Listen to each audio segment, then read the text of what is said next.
नमस्कार मित्रांनो,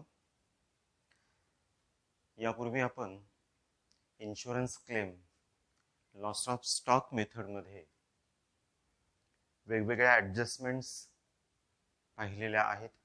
आज सुद्धा आपण लॉस ऑफ स्टॉकच्या इन्शुरन्स क्लेमच्या कॅल्क्युलेशनमध्ये जर आपल्याला काही गुड्स स्लो मुव्हिंग किंवा स्पॉइल गुड्स दिलेले असतील, याचाच अर्थ काय की ज्या गुड्सचा आपण इन्शुरन्स घेतलेला नाही अशा प्रकारचे जर काही गुड्स आपल्या गोडाऊनमध्ये प्रिमायसेसमध्ये असतील तर त्या ठिकाणी त्याही गुड्सचं नुकसान होतं, परंतु त्यांचा आपल्याला इन्शुरन्स क्लेम मिळत नाही.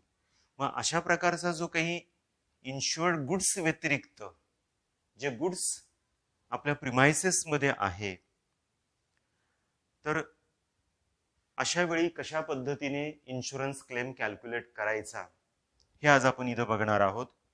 एवढंच नाही तर हा जो काही अनइन्शुअर्ड गुड्स आहे किंवा ज्याला या ठिकाणी स्पॉइल गुड्स असं म्हटलेलं आहे किंवा स्लो मुव्हिंग गुड्स असं म्हटलेलं आहे, तर त्याच्या काही ॲडजस्टमेंट्स जर दिलेल्या असतील तर त्याही कशा कन्सिडर करायच्यात, तर ते समजून घेण्यासाठी या बोर्डवरती आपण हा प्रथम प्रॉब्लेम घेतलेला आहे.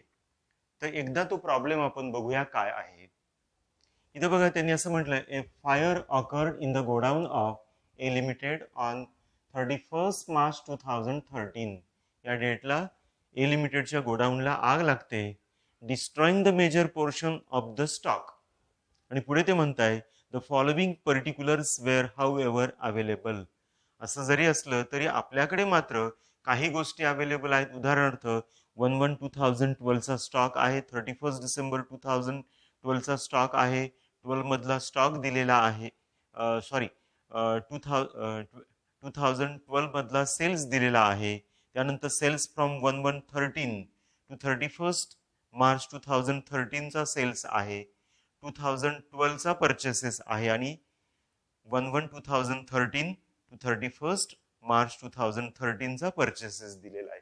आता या व्यतिरिक्त इथे महत्वाच्या काही गोष्टी आपल्याला त्यांनी दिलेल्या. उदाहरणार्थ इथं बघा काय म्हटलेलं आहे, included in stock on 31 March 2011 wear some spoil goods. 31 December 2011 या डेटला आपल्याकडे काही खराब मालाचा स्टॉक होता, विच ओरिजिनली कॉस्ट ₹4,000, ज्याची मूळ किंमत 4,000 रुपये होती, बट वेअर व्हॅल्यूड ॲट ₹2,800. परंतु या डेटला म्हणजे 31 डिसेंबर 2011ला त्याचं व्हॅल्युएशन आपण 2,800 इतकं गृहीत धरलेलं आहे.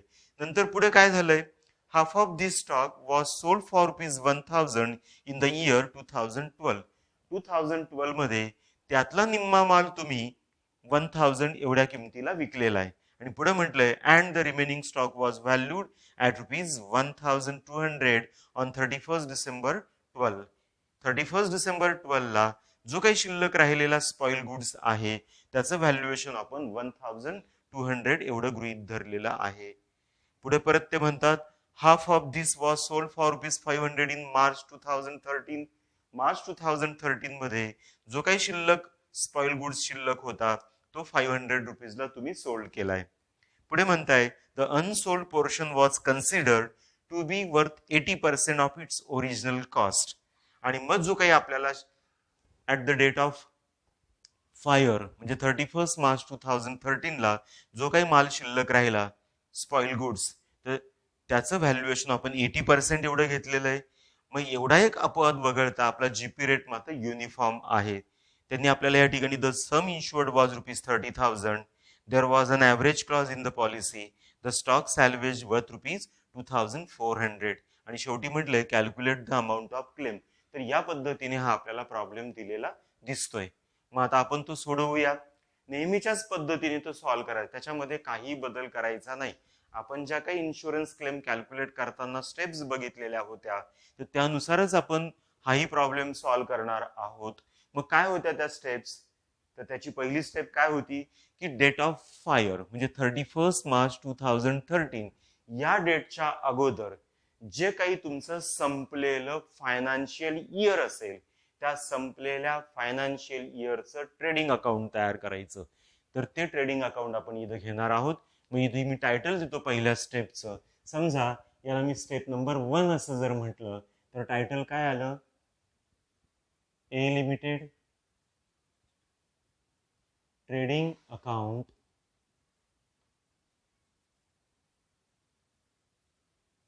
For the year ended.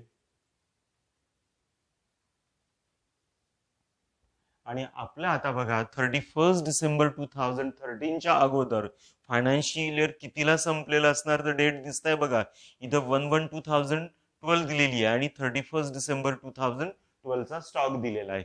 म्हणजेच 2012चा जो काही क्लोजिंग स्टॉक आहे तर त्याच डेटला आपलं ट्रेडिंग अकाउंट संपलेलं असणार. म्हणून for the year ended 31 December 2012 तर या तारखेचा आपण ट्रेडिंग अकाउंट तयार करतोय. आता फक्त एक थोडासा बदल पूर्वीच्या मेथडमध्ये आणि इथे होणार आहे. पूर्वीच आपण ट्रेडिंग अकाउंट तयार करताना 2 अमाऊंटचे कॉलम ड्रॉ करत नव्हतो. इथे मात्र तुम्हाला मी 2 अमाऊंटचे कॉलम ड्रॉ केलेले दिसतात. कशासाठी? तर त्याचं कारण असं आहे की जो आपला नॉर्मल स्टॉक आहे की ज्या स्टॉकचा आपण इन्शुरन्स घेतलेला आहे तर त्याला आपण थोडा वेळ नॉर्मल स्टॉक असं म्हणूया. आणि जे स्पॉइल गुड्स आहेत जो खराब माल आहे ज्याचा आपल्याकडे विमा नाहीये तर तो गुड्स ज्याला आपण ॲबनॉर्मल स्टॉक असं म्हणूया. तर या दोघांचं कॅल्क्युलेशन आपल्याला इथं दाखवायचं आहे. म्हणून ते दोघंही आपण स्वतंत्र करण्यासाठी बोथ साईड ट्रेडिंग अकाउंटच्या डेबिटला आणि क्रेडिटला 2-2 अमाऊंटचे कॉलम आपण घेतलेले आहेत. मग चला आता इथे आपण ते ड्रॉ करूया. डेबिटला इथे मी म्हणतोय पर्टिक्युलर्स.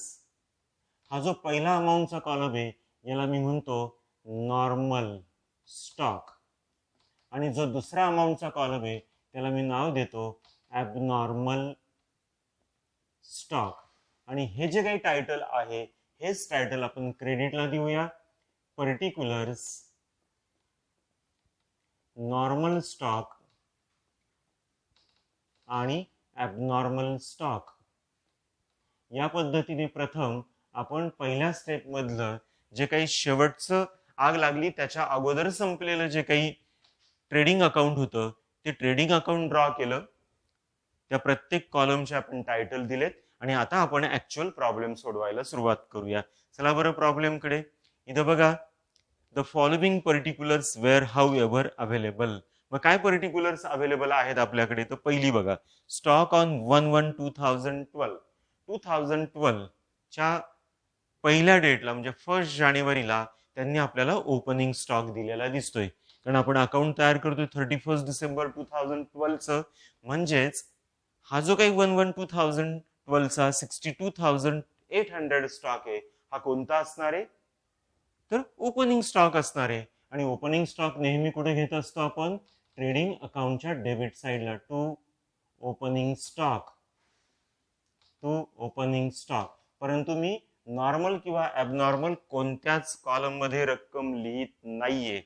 त्याचं कारण असं हा माझा टोटल स्टॉक दिलेला आहे 62,800.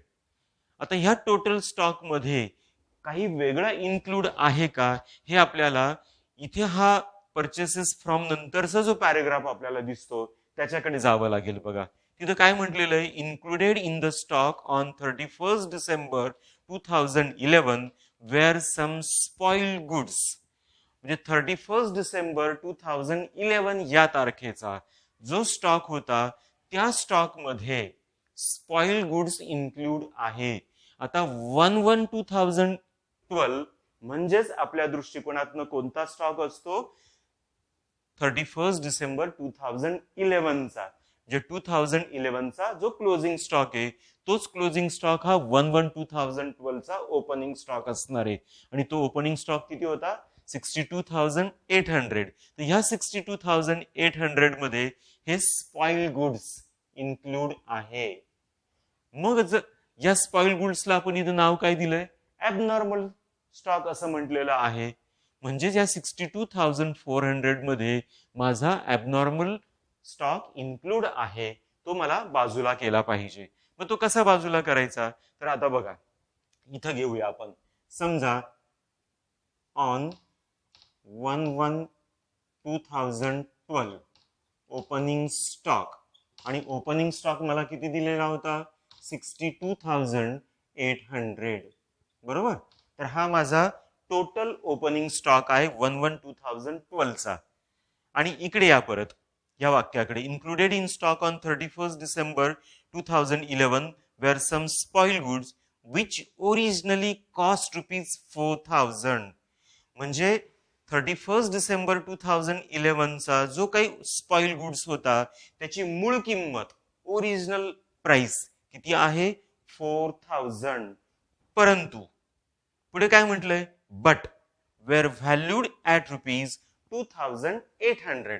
परंतु 31 डिसेंबर 2011 ला जरी मूळ किंमत 4,000 असली तरी व्हॅल्युएशन पर्पज साठी मग तो किती गृहीत धरला होता 2,800 एवढा. आलं लक्षात मुलांनो. आणि हे 2,800 माझ्या या टोटल ओपनिंग स्टॉक मध्ये म्हणजे 62,800 मध्ये इन्क्लूड आहे. जर मी या 62,800 मधनं हे 2,800 मायनस केले तर मला कोणता स्टॉक माहित होणार आहे, तर हा जो काही नॉर्मल इन्शुअर्ड स्टॉक आहे तो मला माहित होणार आहे.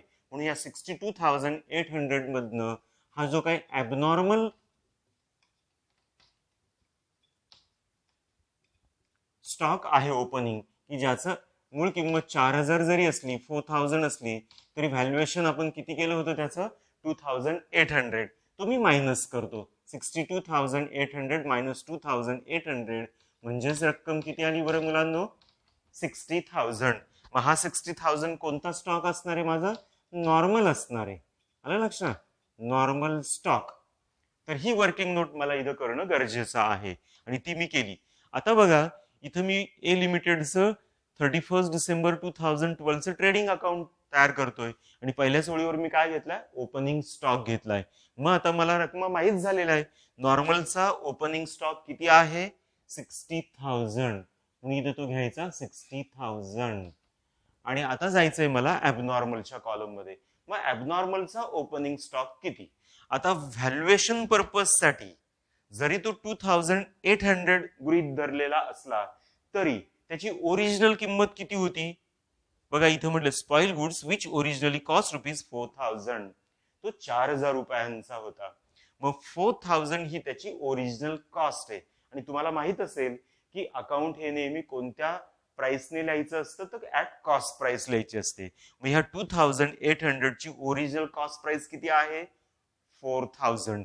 म्हणजेच आपल्याला ॲबनॉर्मलच्या कॉलम मध्ये ओपनिंग स्टॉक इन्स्टेड ऑफ 2,800 किती लिहावा लागेल 4,000 घ्यावा लागेल. म्हणून मी ॲबनॉर्मलच्या स्टॉकच्या कॉलम मध्ये ओपनिंग स्टॉक घेतला 4,000. आलं लक्षात. ओपनिंग स्टॉक मी कसा काढला 62,800चं बायफर्केशन केलं. 62,800 मधनं ॲबनॉर्मलचं जे व्हॅल्युएशन मी गृहीत धरलं होतं 2,800 ते मायनस केलं. 60,000 मला नॉर्मल स्टॉक मिळाला, तो मी ट्रान्सफर केला नॉर्मलच्या कॉलम मध्ये. आता मला ॲबनॉर्मलचा ओपनिंग स्टॉक पाहिजे. आपण नेहमी ओरिजिनल कॉस्टने अकाउंट लिहित असतो आणि ओरिजिनल किंमत किती आहे ॲबनॉर्मलची 4,000. जरी ती फक्त 2,800 व्हॅल्युएशन पर्पज साठी आपण गृहीत धरली होती. अकाउंट लिहिताना ओरिजिनल किंमत घ्यायची आणि ती किती आहे 4,000. तर या पद्धतीने ओपनिंग स्टॉक आपण ब्रॉड डाऊन केला. त्याच्यानंतर चला पुन्हा एकदा प्रॉब्लेमकडे. Stock on 31 December 2012. आता 31 डिसेंबर 2000 या डेटचा हा क्लोजिंग स्टॉक आहे. जर ओपनिंग स्टॉक या अकाउंटच्या डेबिटला येत असेल तर क्लोजिंग स्टॉक कुठे आला पाहिजे मुलांनो क्रेडिटला आला पाहिजे. परंतु थोडा वेळ आपण थांबूया, कारण आपल्याला ह्या क्लोजिंग स्टॉक पूर्वी काही ऍडजस्टमेंट कराव्या लागणार आहेत. म्हणून आपण थोडा वेळ हा तसाच शिल्लक ठेवूया. स्टॉक ऑन 31 डिसेंबर 2012 आणि पुढचा आयटम घेऊया. पुढचा काय आहे सेल्स फॉर द इयर 2012. किती रुपयांचा सेल्स केला मी 2,01,000चा. म्हणजे याच वर्षामध्ये 31 डिसेंबर 2012 ला संपलेल्या फायनान्शियल इयर मध्ये माझा टोटल सेल्स आहे 2,01,000. सेल्स आहे म्हणजे माझ्याकडनं गुड्स गेले आणि गुड्स जर जात असेल तर मी ट्रेडिंग अकाउंटला काय देतो क्रेडिट देतो. म्हणून त्या क्रेडिट बाय सेल्स. आता तो सेल्स जरी या ठिकाणी आपल्याला 2,01,000 एवढा दिसत असला तरी तो मला या दोन पैकी कोणत्याच कॉलम मध्ये घेता येणार नाही. कारण का, तर त्याच्या ह्या ज्या काही आपल्याला नंतर ऍडजस्टमेंट दिसतात तर त्या एकदा विचारात घेतल्या पाहिजे. चला बरं, मग आता या बरं पहिल्या हा जो पॅरेग्राफ आहे इथं आपण मगाच वाचलो, included in stock on 31 December 2011 were some spoil goods which originally cost ₹4,000 but were valued at ₹2,800 इथपर्यंत हे वाक्य आपण मगाच ओपनिंग स्टॉकच्या वेळी कन्सिडर केलंय. आता चला पुढच्या वाक्याकडे. Half of this stock was sold for ₹1,000 in the year 2012. आता हाफ ऑफ दिस स्टॉक, कोणता स्टॉक विकला तुम्ही? Spoil goods. स्पॉइल गुड्सला आपण काय नाव दिलंय? Abnormal stock. मग आता कशाच्या हाफ म्हणता येते? तर तुमचा जो मूळ किमतीचा स्टॉक आहे 4,000चा, बरोबर, तर या 4,000च्या 50%, हाफ ऑफ दिस म्हणजे या 4,000च्या हाफ किती येतो? हाफ निम्मा किती येतो? 2,000. 4,000च्या हाफ म्हणजे 2,000. तर 2,000चा स्टॉक किती रुपयांना तुम्ही विकला? 1,000ला. 2,000चा माल मी विकायला काढला, मला मिळाले फक्त 1,000 रुपये. आलं लक्षात? आणि मग हे 1,000 रुपये कशामध्ये इन्क्लूड असणार आहे तुमच्या? तर ह्या टोटल सेल्सच्या फिगर मध्ये इन्क्लूड असणार आहे. पुन्हा आता आपण सेकंड वर्किंग नोट घेऊया. सेल्स मी इथे लिहितो, सेल्स ड्युरिंग द इयर 2012. मग आता इथे मी लिहितो टोटल सेल्स किती होता? तो 2,01,000. 2,01,000 माझा टोटल सेल्स आहे. या टोटल सेल्स मध्ये काय इन्क्लूड आहे? तर जो ॲबनॉर्मल गुड्स आहे किंवा ॲबनॉर्मल स्टॉक आहे त्याची पण मी विक्री केली. किती केली? तर ह्या 4,000च्या 50% म्हणजे 2,000चा स्टॉक किती रुपयांना विकला? फॉर ₹1,000. 1,000 रुपयांना मी विकला. मग हे 1,000, 1,000 are included in our total sales. हे टोटल सेल्स मध्ये इन्क्लूड असणार आहेत. मग जर मी या टोटल सेल्स मधनं ती रक्कम वजा केली, लेस सेल ऑफ ॲबनॉर्मल स्टॉक, तो आणि किती रक्कम मिळाली मला? फक्त 2,000चा सेल्स केला आणि 1,000 मला मिळाले. मग 1,000 मायनस केल्यानंतर रक्कम येते 2 लाख. मग हा सेल्स कोणता झाला? तर नॉर्मल सेल्स मिळाला आपल्याला. आलं लक्षात? नॉर्मल सेल्स हा जो 2 लाखचा सेल्स आपल्याला मिळाला तो नॉर्मल सेल्स आहे. या पद्धतीने काय करायचं? ह्या सेल्सचं बायफर्केशन करून घ्यायचं अगोदर. मग चला इथं आपल्याला नॉर्मल सेल्स माहीत झाला 2 लाख. नॉर्मलच्या कॉलम मध्ये मी रक्कम लिहिली 2 लाख आणि ॲबनॉर्मलचा सेल्स सुद्धा आपल्याला माहित झाला. 2,000चा सेल्स केला आणि ऍक्च्युअल कॅश किती मिळाली? फक्त 1,000. मग जेवढी रक्कम मिळाली तेवढीच फक्त लिहायची, ₹1,000. एवढी रक्कम मी काय केली? ॲबनॉर्मलच्या स्टॉकच्या कॉलम मध्ये रेकॉर्ड केली. परंतु आता मी इतक्यात काय म्हटलं होतं की हाफ ऑफ दिस स्टॉक कशाच्या? 4,000च्या. 4,000च्या निम्मा म्हणजे 2,000चा मी माल 1,000मध्ये विकला. म्हणजे काय झालं? इथं प्रॉफिट झाला का लॉस झाला आपला? सांगा बरं काय होईल? इथे आपल्याला लॉस होतोय, बरोबर, कारण 2,000 रुपयांचा माल मी विकायला काढला आणि ऍक्च्युअल मला 2,000 रुपयाच्या मालाची किंमत मिळाली फक्त 1,000. म्हणजेच या ठिकाणी 1,000 रुपयाचा आपल्याला फरक दिसतोय. मग हा 1,000चा फरक काय? लॉस आहे, कारण 2,000चा माल माझ्या अकाउंट मधनं गेला परंतु रक्कम मला फक्त 1,000चीच मिळाली. मग 1,000चं काय? तर हा लॉस आहे. आणि लॉस आपण कुठे ट्रान्सफर करतो? तर तो प्रॉफिट अँड लॉस अकाउंट म्हणून bye profit and loss account, आणि ब्रॅकेटमध्ये हा माझा लॉस आहे म्हणून ब्रॅकेटमध्ये म्हणा लॉस. याचा नॉर्मलच्या कॉलमशी संबंध नाहीये म्हणून नॉर्मलच्या कॉलम मध्ये डॅश करणार आहोत. तर या पद्धतीने आपल्याला हे जे काही 1,000चा जो काही ॲबनॉर्मलच्या सेल्स मध्ये लॉस झालेला दिसतोय तर त्याचं आपल्याला रेकॉर्डिंग करावं लागेल. आलं लक्षात इथपर्यंत? जाऊया पुढे आता. चला आपण सेल्स पर्यंत आलो होतो. पुढे काय दिसतंय? Sales from 1/1/2013 to 31 March 2013. हा आपल्या फायर डेट च्या कालावधीशी संबंधित आहे, कारण आपला अकाउंट आहे 31 डिसेंबर 2012. या अकाउंटशी त्याचा संबंध नाहीये. पुढे बघा आता, परचेसेस फॉर द इयर 2012 1,60,000. मी माल खरेदी केलाय, इनकमिंग आहे मालाचं. जर माझ्याकडे माल येत असेल तर मी ट्रेडिंग अकाउंटला काय देईल? डेबिट देईल. टू परचेसेस, इथे लिहिलं टू परचेसेस. आता इथे बघा बरं की परचेसेस मध्ये काही ॲबनॉर्मल स्टॉक इन्क्लूड वगैरे आहे असं काहीच आपल्याला ऍडजस्टमेंट मध्ये सांगितलेलं नाहीये. त्यामुळे हा जो काही सगळा परचेसेस आहे हा नॉर्मल परचेसेस असणार आहे.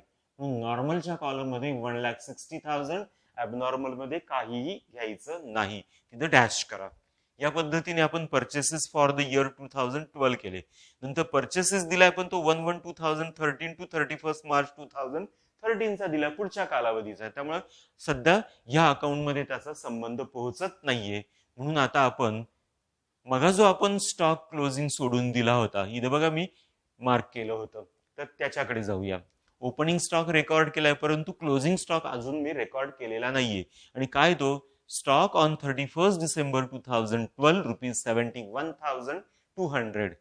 71,200 चा क्लोजिंग स्टॉक आहे. आणि तुम्हाला सगळ्यांना माहिती आहे, जर ओपनिंग स्टॉक ट्रेडिंग अकाउंटच्या डेबिटला येत असेल तर क्लोजिंग स्टॉक कुठे यायला हवा? क्रेडिटला यायला पाहिजे ट्रेडिंगच्या. म्हणून या ठिकाणी बाय क्लोजिंग स्टॉक आलं लक्षात.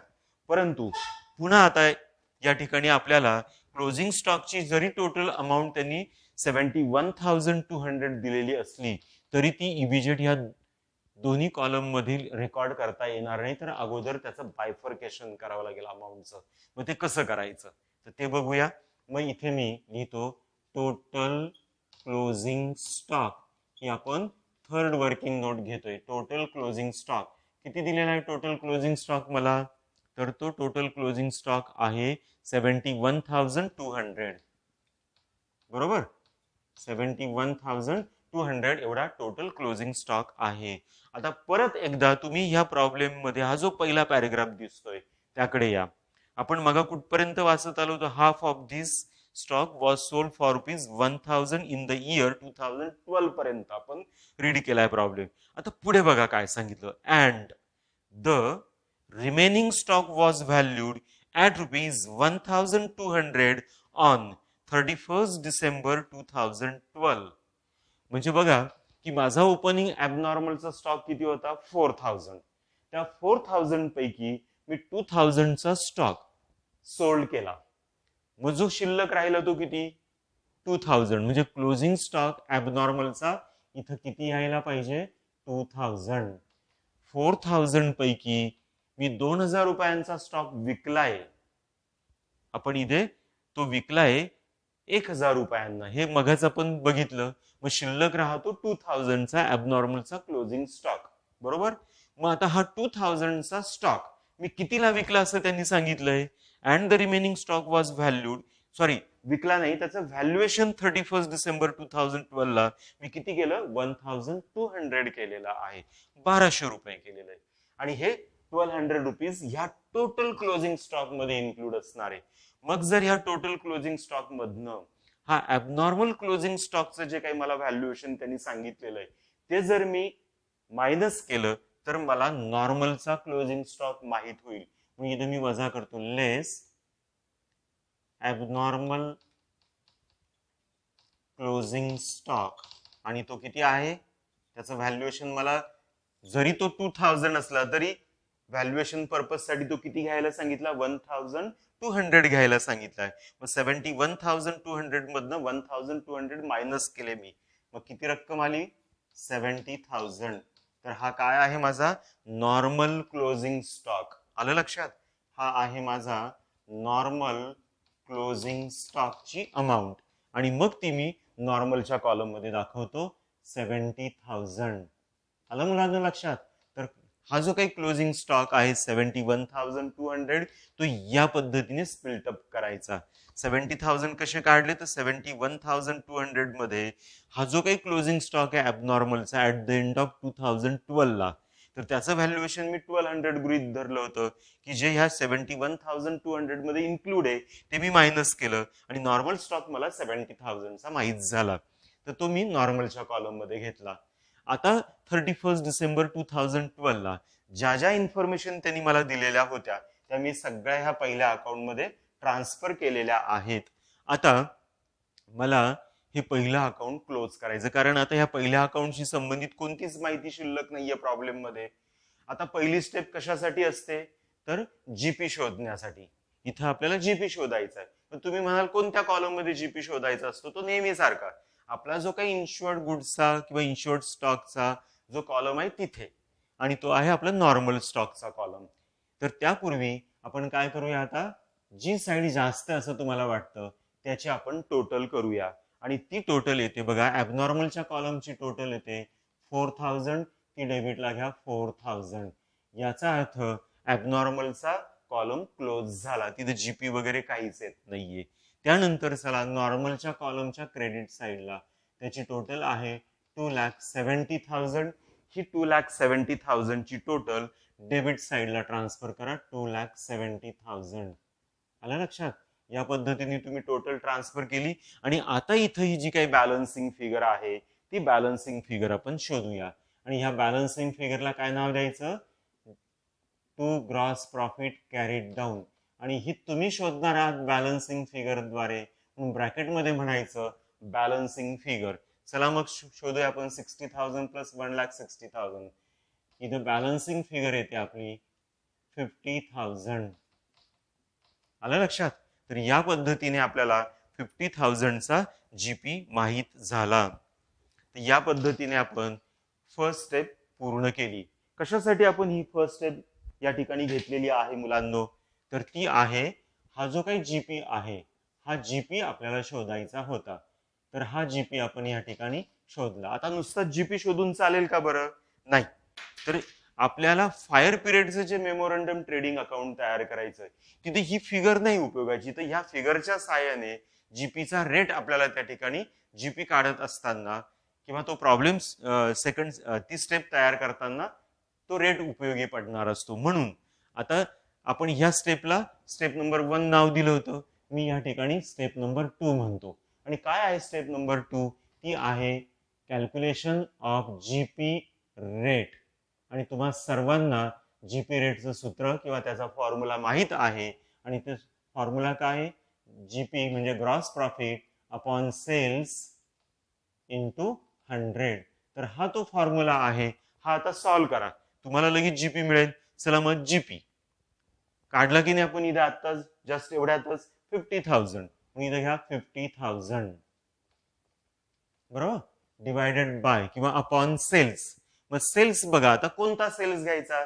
जेव्हा अशी काही प्रॉब्लेम मध्ये ऍबनॉर्मॅलिटी दिली जाते तेव्हा ऍबनॉर्मलचा कॉलम सोडून आपला जो नॉर्मलचा कॉलम शिल्लक राहतो त्याच कॉलम मधला सेल्स जीपी रेट साठी कन्सिडर करायचा आहे. आणि तो सेल्स किती होता? 2 लाख अपॉन 2 लाख इंटू 100. या पद्धतीने आपल्याला हा सेल्स कॅल्क्युलेट करायचं, जीपी रेट कॅल्क्युलेट करायचा आहे. आणि मग करा बरं, आता जीपी रेट किती येईल? तो खूप सोपा आहे, तो येतो 25%. तर या पद्धतीने आपण काय केला, जीपी रेट काढला, आपली सेकंड स्टेप कंप्लीट झाली. बरोबर. तर फायर पिरियड साठी इथून पुढे आपला जीपी रेट किती असणार आहे? 25%. चला आता जर ही सेकंड स्टेप आपण गृहीत धरली तर आता थर्ड स्टेप कडे आपण गेलो पाहिजे. आणि थर्ड स्टेप आहे आपली, काय आहे third step? Memorandum trading account. ते मी टायटल या ठिकाणी देतो.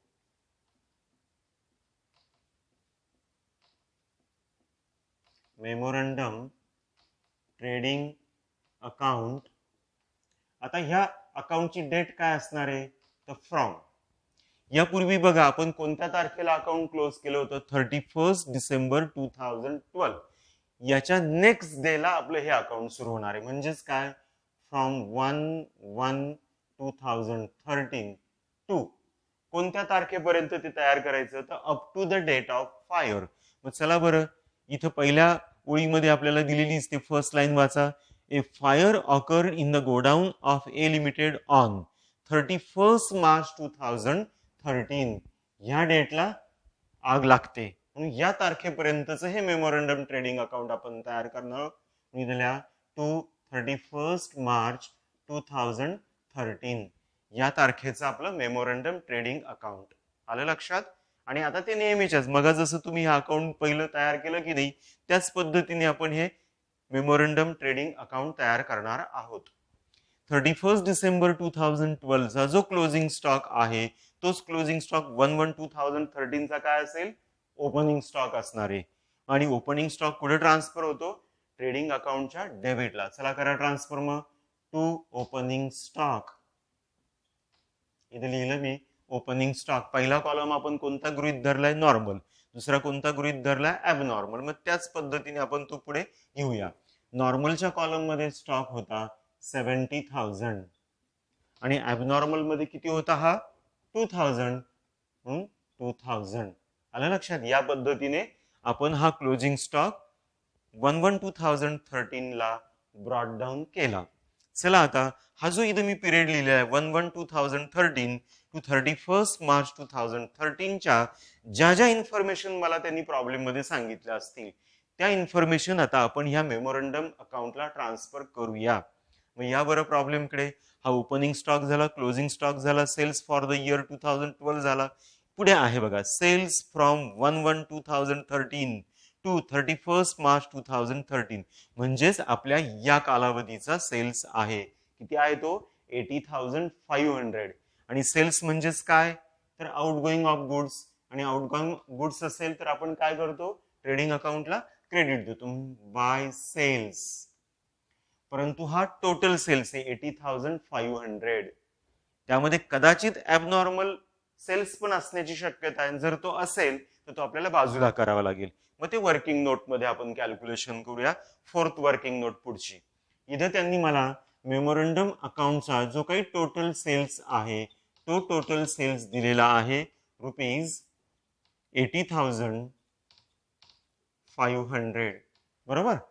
आणि आता तुम्ही परत प्रॉब्लेम कडे या. या फर्स्ट पॅरेग्राफची लास्ट लाईन बघा. half of this was sold for ₹500 in March 2013.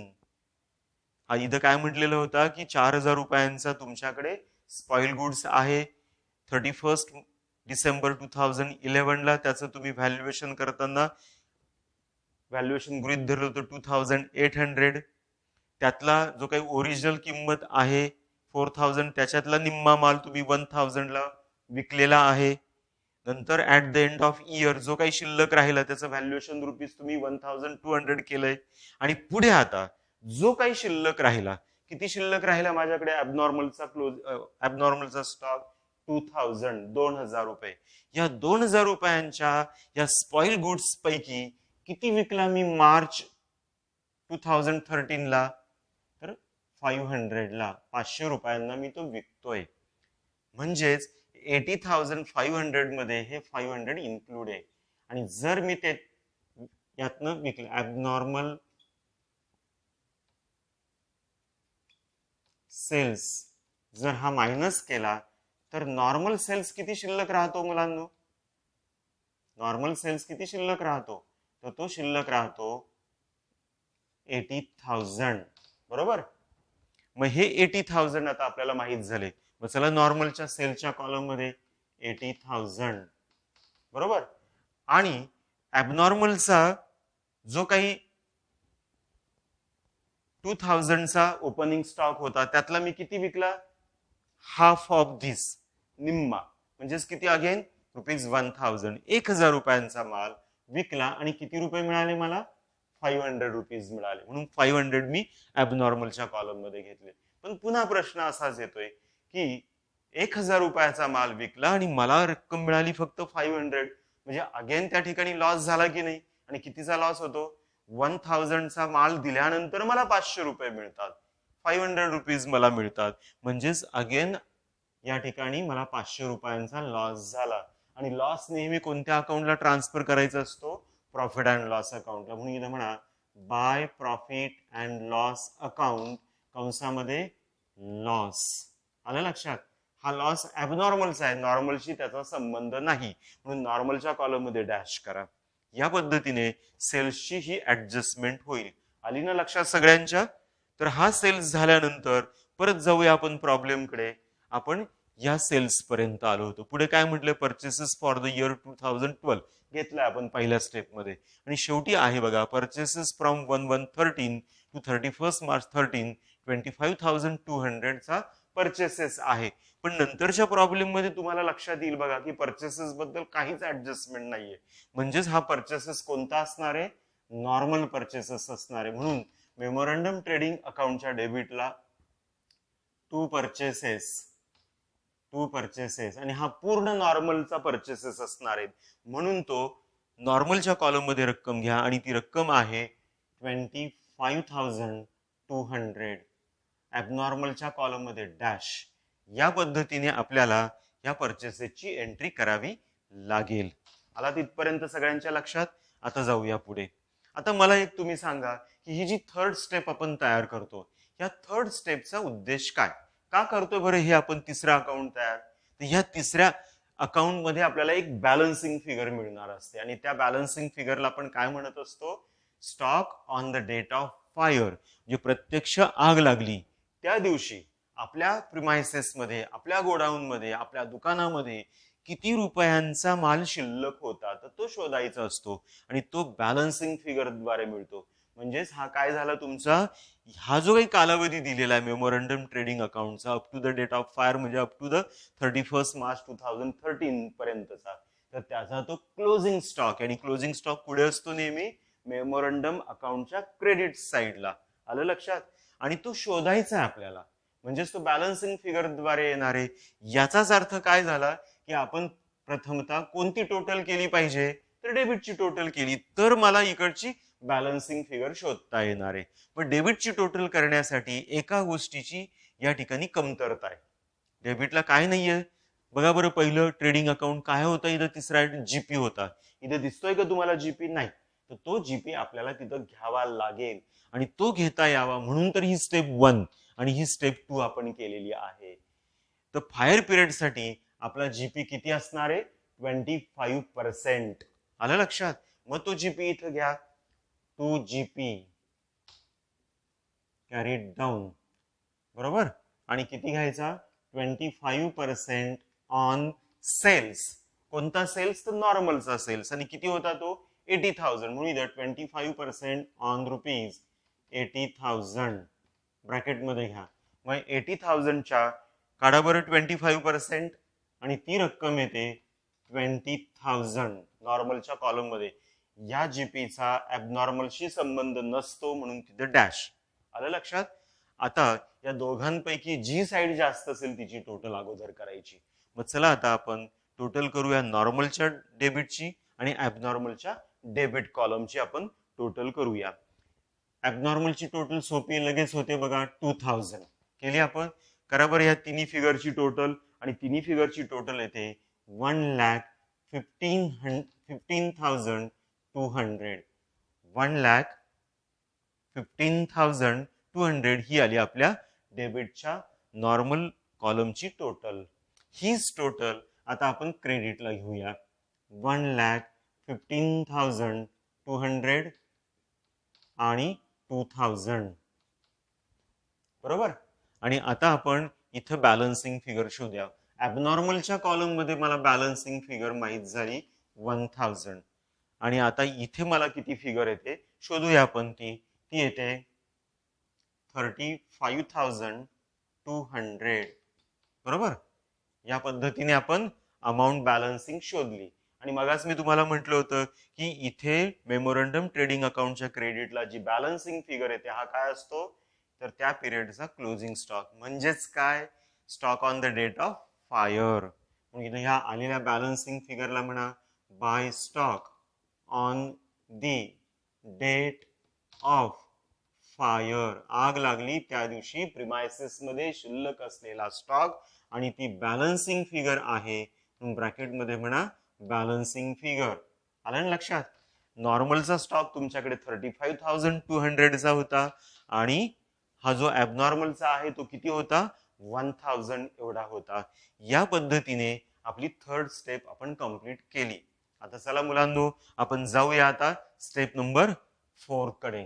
सांगा बरं 4 नंबरची स्टेप कशा संदर्भात असते, तर 4th नंबरची स्टेप असते ती म्हणजे लॉस बाय फायर, बरोबर.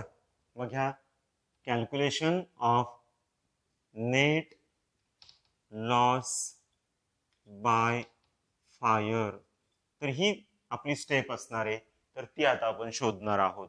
मग कसा हा net loss by fire calculate करायचा, तर आग लागली तेव्हा माझ्याकडे हे 2 स्टॉक होते, बरोबर. मग मी इथे घेतो पहिल्या ओळीवर stock on the date of fire, बरोबर. Stock on the date of fire, पहिला स्टॉक कोणता होता, नॉर्मल, बरोबर. आणि रुपीजच्या कॉलम मध्ये समजा हे 2 कॉलम आहे असं गृहीत धरूया आपण, हा पर्टिक्युलरचा आणि हा रुपीजचा. तर रुपीज मध्ये नॉर्मलचा किती होता, 35,200 एवढा माझा stock on the date of fire होता, बरोबर, राईट. त्यानंतर पुढे आहे दुसरा स्टॉक ॲबनॉर्मल, म्हणून ॲबनॉर्मल क्लोजिंग स्टॉक. इथे मला प्रॉब्लेमच्या साहाय्याने या थर्ड स्टेप मध्ये ॲबनॉर्मलचा स्टॉक माहीत झालेला आहे ऑन द डेट ऑफ फायरचा 1000. परंतु 2 मिनिटं थांबा आणि चला बरं सेकंड पॅरेग्राफ कडे. काय म्हटलं इथं, the unsold portion was considered to be worth ₹80,000 of its original cost. लक्षात आलं, त्यांनी काय सांगितलंय की आता म्हणजे 31/3/2013 म्हणजे ऑन द डेट ऑफ फायरला जो ॲबनॉर्मल किंवा स्पॉइल गुडचा स्टॉक शिल्लक असेल त्या स्टॉकच्या ओरिजिनल किमतीच्या, म्हणजेच ओरिजिनल किंमत किती या प्रॉब्लेम मध्ये आपली 1000, या 1000च्या किती रक्कम कन्सिडर करायची, the unsold portion was consider to be worth 80%. हे बघा, टू बी कन्सिडर्ड वर्थ ₹80%. मग आता मग 80% ऑफ ₹1000, बरोबर. एवढाच मला त्यांनी कन्सिडर करायला सांगितला. मग 1000च्या 80% म्हणजेच तो किती आला या ठिकाणी, 800, बरोबर. याचाच अर्थ काय झाला की stock on the date of fire या डेटला माझ्याकडे total stock on the date of fire किती होता, हे जे 2 वेगवेगळे स्टॉक होते या दोघांची जी टोटल केली मी, तेवढा स्टॉक माझ्याकडे on the date of fire होता 36,000 एवढ्या किमतीचा. Stock on the date of fire हे 2 आहे, नॉर्मल आणि ॲबनॉर्मल, आणि दोघांची टोटल येते 36,000. आता पुढे जाऊया. आता आग लागली की आपण काय त्या प्रिमायसेसकडे बघत राहत नाही, तर त्या आगीमध्ये माझं कमीत कमी कसं नुकसान होईल हाच प्रत्येकाचा प्रयत्न असतो. तेच मी केलं असणार. आणि मग आपल्या असं लक्षात आलं बघा ह्या प्रॉब्लेमच्या शेवटच्या ओळीवर, द स्टॉक सॅल्वेज्ड वर्थ ₹2400. म्हणजे आग लागली आणि मग मी त्या गोडाऊन मधनं किंवा त्या प्रिमायसेस मधनं 2400 एवढ्या किमतीचा माल वाचवू शकलो. म्हणजेच माझं 36,000 एवढ्या किमतीच्या मालाचं नुकसान झालं का, नाही. एवढा माल मी वाचवू शकलो त्यापैकी. म्हणून काय करायचं, या total stock on the date of fire मधनं तो मायनस करायचा, लेस सॅल्वेज्ड, आणि तो सॅल्वेजचा आहे 2400 बॅलन्स. तो 36,000 मधनं मायनस करा आणि तो मायनस केल्यानंतर आपल्याला रक्कम माहित होते 33,600 एवढी. आलं लक्षात, 33,600 मी कसे कॅल्क्युलेट केले, आग लागली तेव्हा माझ्या दुकानामध्ये 36,000 एवढ्या किमतीचा टोटल स्टॉक होता, त्यापैकी मी 2400चा स्टॉक वाचवला. म्हणजेच एवढा स्टॉक माझा आगीमुळे नष्ट झाला. यालाच मी म्हणणार लॉस बाय फायर. याला मी म्हणणार लॉस बाय फायर. आगीमुळे माझं नेट एवढं नुकसान झालेलं आहे, 33,600 एवढ्या किमतीचं. पण आता इकडे पुढे चला, आपण इथं असं म्हटलं बघा, द सम इन्शुअर्ड वॉज ₹30,000. मला त्यांनी विमा पॉलिसी किती रुपयांची उतरवली ते पण सांगितलेलं आहे आणि पुढे पण म्हटलेलं there was an average clause in the policy. जेव्हा तुम्हाला पॉलिसीची अमाऊंट दिली जाते किंवा प्रॉब्लेम मध्ये सांगितलं जातं की ॲव्हरेज क्लॉज आहे, तर अशा वेळेस तुमचा इन्शुरन्स क्लेम हा लॉस बाय फायर नसतो, तर तुम्हाला हा प्रॉब्लेम पुढच्या स्टेपमध्ये घेऊन जावा लागतो. इन्शुरन्स क्लेम हा आपल्याला ॲव्हरेज क्लॉज नुसार कॅल्क्युलेट करावा लागतो. मग ॲव्हरेज क्लॉज नुसार इन्शुरन्स क्लेम काढायचा तर कसा, हे पाहण्यापूर्वी ॲव्हरेज क्लॉज आहे की नाही हे कसं ओळखायचं, तर साधं सिंपल आहे बघा. काय करायचं की इन्शुरन्स पॉलिसीची रक्कम बघा ती किती दिलेली आपल्याला, 30,000. तर ही इन्शुरन्स पॉलिसीची अमाऊंट जर का तुमच्या total stock on the date of fire पेक्षा कमी असेल, हे बघा इथे total stock on the date of fire किती होता, 36,000 पेक्षा जर इन्शुरन्स पॉलिसीची रक्कम कमी असेल तर तिथे ॲव्हरेज क्लॉज असतो. किंवा वेगळ्या, आता आपण उलट्या शब्दांमध्ये हेच बघूया की जेव्हा total stock on the date of fire हा इन्शुरन्स पॉलिसीच्या रकमेपेक्षा जास्त असतो. कसं पण बघा, इन्शुरन्स पॉलिसीची रक्कम stock on the date of fire पेक्षा कमी असेल किंवा stock on the date of fire जर इन्शुरन्स पॉलिसीपेक्षा जास्त असेल तर तिथं काय असतो, ॲव्हरेज क्लॉज असतो. आणि मग अशा वेळी आपला इन्शुरन्स क्लेम काढण्यासाठी आपल्याला एक फॉर्म्युला या ठिकाणी लक्षात ठेवावा लागतो. आपण जाऊया स्टेप नंबर 5 कडे. त्याला मी इथे नाव देतो insurance claim as per average clause. As per average clause. Average clause नुसार इन्शुरन्स क्लेम कसा कॅल्क्युलेट करायचा, तर ते आता आपल्याला माहित असलं पाहिजे. आणि मागच्या प्रॉब्लेम मध्ये मी तुम्हाला ते सांगितलं होतं की कशा पद्धतीने तो कॅल्क्युलेट करायचा. त्याचा फॉर्म्युला पण सांगितला होता, पुन्हा एकदा सांगतोय तुम्हाला, पुन्हा लक्षात घ्या. काय आहे तो formula insurance claim as per average clause calculate करण्यासाठीचा, तर तो आहे लॉस बाय फायर. आता ही लॉस बाय फायरची रक्कम कुठे मिळेल आपल्याला, तर स्टेप नंबर 4 मध्ये मिळेल. मी इथं पूर्ण वाक्य न लिहिता इथं 4 लिहितो ब्रॅकेटमध्ये, बरोबर. लॉस बाय फायर इनटू, याला गुणायचं कशाने, अमाऊंट ऑफ इन्शुरन्स पॉलिसी जी आपल्याला प्रॉब्लेम मध्ये दिलेली असते. चला प्रॉब्लेम कडे. The sum insured was ₹30,000. याला इथे मी म्हणतो अमाऊंट ऑफ इन्शुरन्स पॉलिसी. ही कुठे असते, कुठे असते, ही प्रॉब्लेम मध्ये असते. आणि ह्या दोघांच्या मल्टिप्लिकेशनला, गुणाकाराला भागायचं कशाने, stock on the date of फायरने. मग त्याला divided by total stock on the date of fire, त्याने काय करायचं, भागायचं. आणि टाका आता याच्यामध्ये फक्त किमती.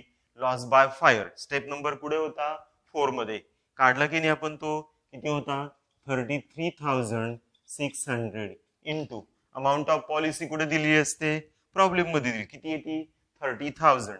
30,000 divided by total stock on the date of fire. Total stock पण आपण मगाच काढला की नाही, किती होता तो, 36,000. जो इथे आहे बघा, फक्त इथं काय केलं, 1,000च्या त्यांनी 80% आपल्याला घ्यायला सांगितलं, म्हणून इथं इन्स्टेड ऑफ टेकिंग 1,000 आपण किती घेतले, 800. आणि टोटल आली त्याची किती, 36,000 डिवायडेड बाय किंवा अपॉन 36,000. आणि करा बरं आता हा फॉर्म्युला तुम्ही सॉल्व, आणि मला तुम्ही आता रक्कम सांगणार आहात किती रक्कम येते ही. तर ती रक्कम येईल 28,000. म्हणजे जरी तुमच्या व्यवसायाला आग लागली आणि तुमच्या मालाचं नुकसान 33,600 झालेलं असलं तरी हे पूर्ण नुकसान तुम्हाला न मिळता तुम्हाला ॲव्हरेज क्लॉज असल्यामुळे किती रक्कम मिळणार आहे, 28,000 एवढीच रक्कम मिळणार आहे. तर या पद्धतीने जर असा स्पॉइल गुड्सचा म्हणजेच ॲबनॉर्मॅलिटी असलेला एखादा प्रॉब्लेम असेल तर तो या पद्धतीने सॉल्व्ह करायचा, नेहमीच्याच पद्धतीने. फक्त थोडासा चेंज काय केला की पहिल्या स्टेपमध्ये आणि तिसऱ्या स्टेपमध्ये जे पहिलं ट्रेडिंग अकाउंट आणि तिसऱ्या स्टेप मधलं मेमोरंडम ट्रेडिंग अकाउंट, इथे पूर्वी आपण एकच अमाऊंटचा कॉलम बोथ साइड घेत होतो, त्याच्याऐवजी आपण 2 स्वतंत्र कॉलम केले. एवढा एक बदल केला, अन्यथा आपण स्टेप बदललेल्या नाहीये, तर नेहमीच्याच पद्धतीने हा प्रॉब्लेम सॉल्व्ह केला आणि आपण आपला इन्शुरन्स क्लेम या ठिकाणी कॅल्क्युलेट केला 28,000. तर या पद्धतीने इन्शुरन्स क्लेमचा जर एखादा ॲबनॉर्मॅलिटी किंवा काही अनेक ऍडजस्टमेंट असलेला प्रॉब्लेम आला तर या पद्धतीने मुलांनो सॉल्व्ह केला. समजलं? चला, थँक्यू.